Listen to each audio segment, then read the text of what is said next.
Протестот на студентите за полагање на правосудниот испит да може да се врши на албански јазик беше една од темите на опозицијските пратенички прашања.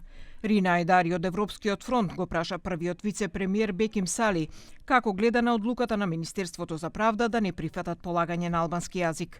За vendës kryeministër dështuat edhe për provimin e jurisprudencës në gjuhën shqipe, nuk e mbroni dot gjuhën shqipe në asnjë institucion, në asnjë nivel. U zotuat publikisht për zgjidhje të shpejtë të çështjes së provimit të jurisprudencës në gjuhën shqipe.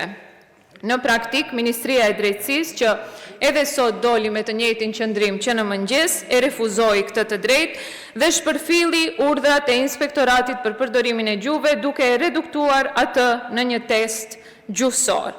Вице-премиерот Беким Сали рече дека владата ги слушнала барањата на студентите и дека во најскоро време ова прашање ќе биде решено, при тоа обвинувајќи го ДУИ дека 22 години не направила ништо за ова прашање. Për herë të parë, ekzekutivi qendror ka ndëgjuar zërin e studentit dhe i ka përvesh krahët që ta zgjidh problemin e tyre një herë për gjithmonë. Provimi i jurisprudencës dhe provimet tjera të cilat kanë të bëjnë me natyrën e provimit të jurisprudencës në të ardhmen do të jepen në gjuhën shqipe dhe kjo është e vërtetuar dhe këtë do ta dëshmojmë shumë shpejt para jush dhe opinionit.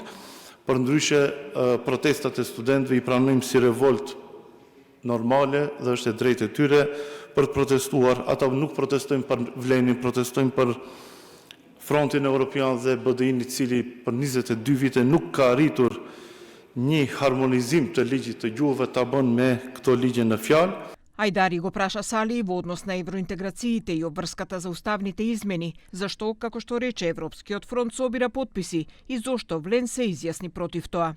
Дали со тоа сте тргнале против европската агенда или е тоа неспособност да действувате надвор од диктатот на вашиот коалициски партнер, праша Ајдари.